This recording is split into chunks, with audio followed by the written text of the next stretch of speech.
आपका स्वागत है हमारे चैनल पर। आज हम आपको बताएंगे वो बड़ी खबरें जो अक्सर आपसे छुपाई जाती हैं। लेकिन वीडियो शुरू करने से पहले हमारे चैनल को सब्सक्राइब कर लीजिए और वीडियो को लाइक करना मत भूलिए, क्योंकि यहाँ सच कभी नहीं छुपाया जाता। तो चलिए बिना किसी देर किए शुरू करते हैं खबरों के साथ। पंजाब पुलिस को पाकिस्तान से भेजे गए हथियारों की एक बड़ी खेप मिली है। सुरक्षा बलों ने 7 पिस्टल बरामद की हैं, जिनमें ग्लॉक, बेरेटा, जिगाना और 30 बोर जैसी हाई ग्रेड गन शामिल हैं। शुरुआती जांच में खुलासा हुआ है कि यह हथियार ड्रोन के जरिए बॉर्डर पार कराए गए थे। पुलिस अब इस सप्लाई नेटवर्क के पीछे बैठे लोगों की पहचान में जुटी है। सुरक्षा एजेंसियां मान रही हैं कि यह देश में अस्थिरता फैलाने की एक बड़ी साजिश थी। अगली खबर, हरियाणा के रेवाड़ी में एक दर्दनाक हादसा सामने आया है। तेज रफ्तार स्कूल बस से टक्कर में कार सवार 2 दोस्तों की मौके पर ही मौत हो गई। हादसे में बस के 13 बच्चे भी घायल हुए हैं, जिनके इलाज के लिए उन्हें हॉस्पिटल में भर्ती कराया गया है। पुलिस ने बस ड्राइवर को हिरासत में लेकर जांच शुरू कर दी है।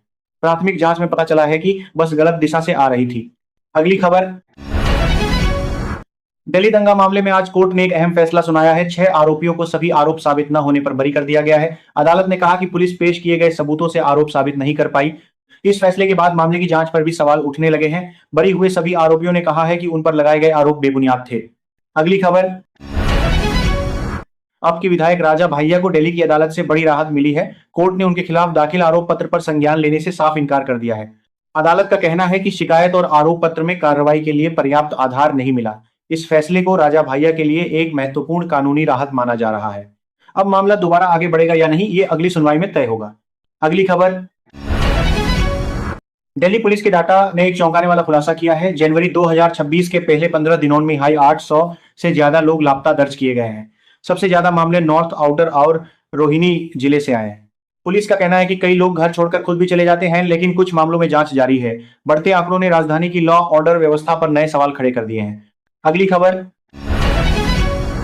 दिल्ली एनसीआर में मौसम एक बार फिर करवट लेने जा रहा है। मीटेरोलॉजिकल डिपार्टमेंट ने अगले 7 दिनों के लिए कोहरे, तेज हवाओं और बारिश का अलर्ट जारी किया है। एक्सपर्ट्स का कहना है कि वेस्टर्न डिस्टर्बेंस के असर से तापमान में और गिरावट आ सकती है।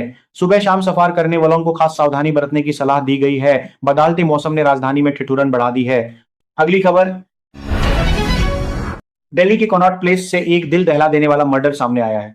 एक बिजनेसमैन को आरोपियों ने हेलमेट से पीट कर मौत के घाट उतार दिया। वारदात देर रात हुई, जब पीड़ित अपनी कार से घर लौट रहा था।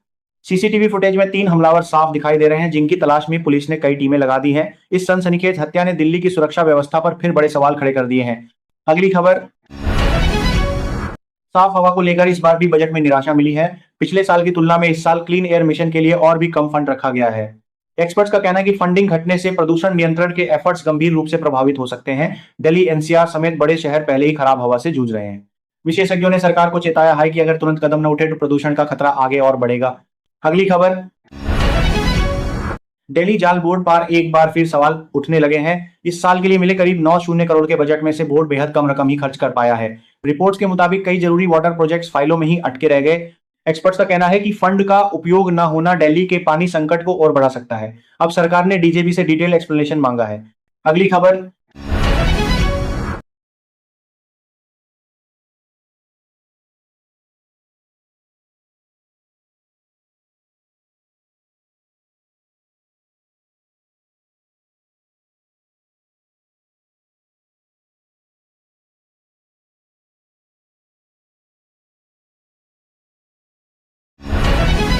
अगली खबर, दिल्ली से एक चौंकाने वाला हत्याकांड सामने आया है। आरोप है कि एक नाबालिग लड़के ने अपनी बहन की शादी न होने पर उसके बॉयफ्रेंड की हत्या कर दी। वारदात को अंजाम देने के बाद आरोपी घटनास्थल से फरार हो गया।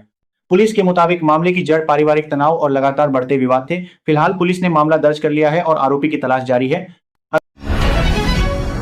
राजस्थान के अलवर ने एक अनोखा इतिहास रच दिया है। अलवर देश का पहला ऐसा जिला बन गया है जहां 10 गांवों के हर एक व्यक्ति का बीमा करा दिया गया है। सरकारी योजना के तहत ये पूरी कवरेज ग्राम सभा स्तर पर कराई गई है। अधिकारियों का कहना है कि इससे गरीब परिवारों को बड़ी आर्थिक सुरक्षा मिलेगी। मॉडल सफल रहा तो इसे राज्य के बाकी जिलों में भी लागू किया जा सकता है। अगली खबर, दिल्ली एनसीआर से एक सनसनीखेज वारदात सामने आई है। बॉयफ्रेंड ने मोबाइल नंबर ब्लॉक किया तो गर्लफ्रेंड गुस्से में उसके घर पहुंच गई और सीने में चाकू मार दिया। घायल युवक, जो कि एक बीजेपी नेता का भतीजा था, इलाज के दौरान दम तोड़ बैठा। पुलिस ने आरोपी लड़की को हिरासत में ले लिया है और हत्या के मामले में पूछताछ जारी है। घटना ने इलाके में डर और हैरानी दोनों बढ़ा दिए हैं। अगली खबर,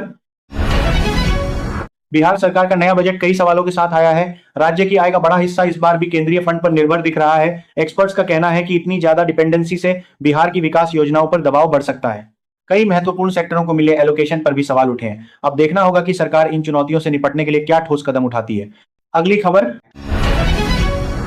सुप्रीम कोर्ट में आज एसआईआर मामले और इलेक्शन कमीशन के खिलाफ दायर याचिका पर अहम सुनवाई हुई। सुनवाई के दौरान बंगाल की सीएम ममता बनर्जी भी कोर्ट में मौजूद रही।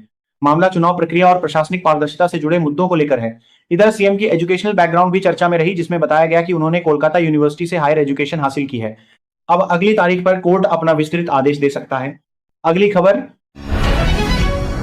अजमेर माइन एक बड़ा साइबर फ्रॉड सामने आया है।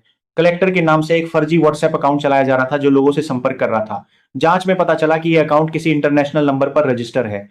मामले की गंभीरता देखते हुए प्रशासन ने तुरंत साइबर सेल को विस्तृत जांच के निर्देश दिए हैं। अधिकारियों का कहना है कि दोषियों को जल्द ट्रेस कर कार्रवाई की जाएगी। अगली खबर,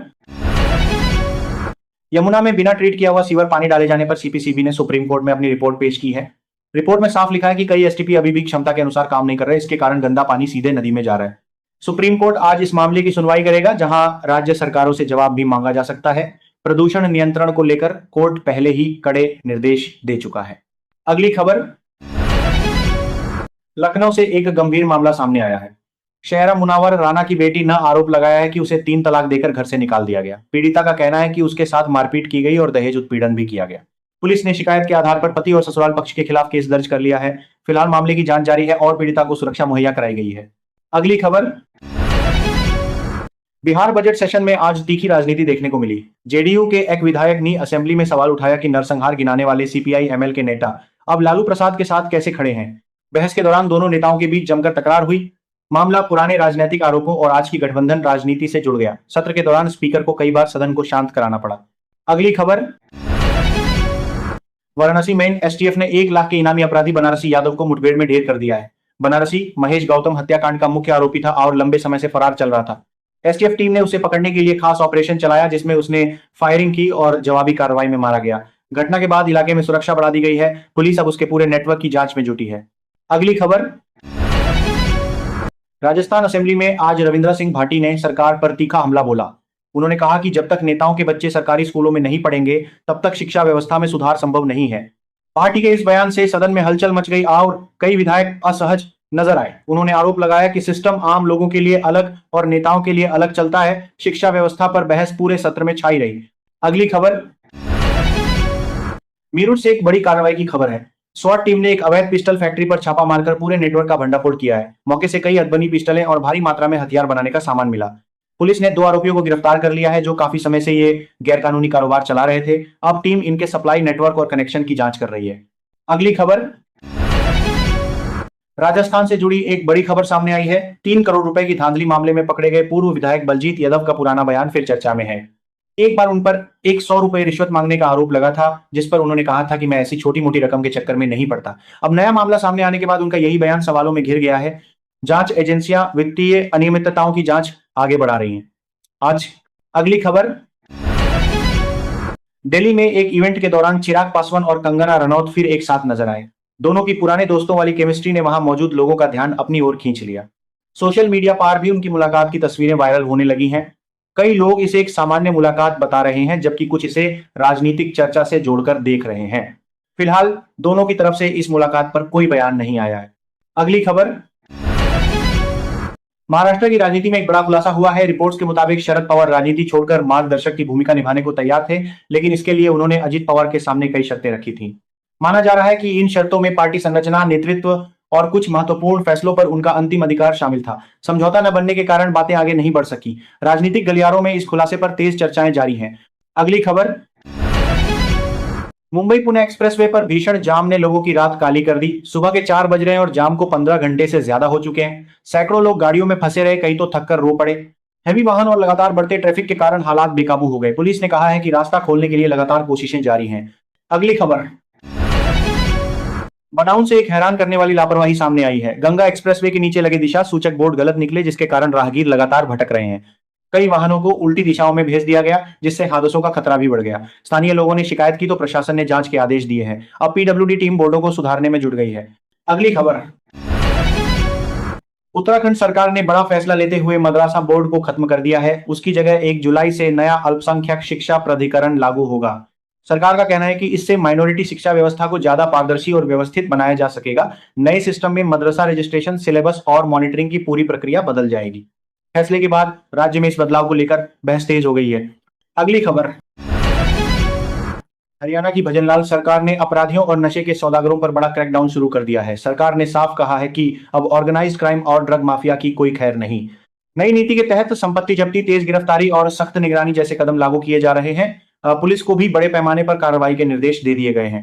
फैसले के बाद प्रदेश में कानून व्यवस्था को लेकर चर्चा तेज हो गई है। अगली खबर, नोएडा से एक अजीब लेकिन गंभीर मामला सामने आया है। टशन दिखाने के लिए एक बीटेक छात्र ने किराए पर ली हुई थार चलाई और स्टंट करते हुए दूसरी गाड़ी में जोरदार टक्कर मार दी। हादसे में कार को भारी नुकसान हुआ और मौके पर मौजूद लोगों में अफरा तफरी मच गई। पुलिस ने आरोपी छात्र को गिरफ्तार कर लिया है और किराए पर गाड़ी लेने की उसकी पूरी प्रक्रिया की जांच कर रही है। सोशल मीडिया पर इस घटना के वीडियो भी सामने आए हैं। अगली खबर, वेस्ट बंगाल की सीएम ममता बनर्जी ने मुख्य निर्वाचन आयुक्त के खिलाफ बड़ा मोर्चा खोल दिया है। उन्होंने कहा कि अगर उनके खिलाफ महाभियोग का प्रस्ताव लाया जाता है तो वे उसका समर्थन करेंगी।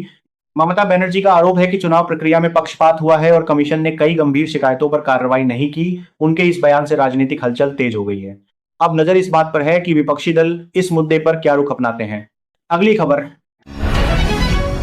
भारत ने मिसाइल टेक्नोलॉजी में एक और बड़ी छलांग लगाई है। डीआरडीओ ने एसएफडीआर यानी सॉलिड फ्यूल डक्टेड रामजेट तकनीक का सफल परीक्षण किया है, जिसे भविष्य की लंबी दूरी की एयर टू एयर मिसाइलों के लिए अहम माना जा रहा है। टेस्ट के दौरान सिस्टम ने सभी पैरामीटर पूरे किए। विशेषज्ञों का कहना है कि एसएफडीआर भारत को आधुनिक मिसाइल क्षमता में आत्मनिर्भर बनाएगा। रक्षा क्षेत्र में इसे डीआरडीओ की बड़ी उपलब्धि के तौर पर देखा जा रहा है।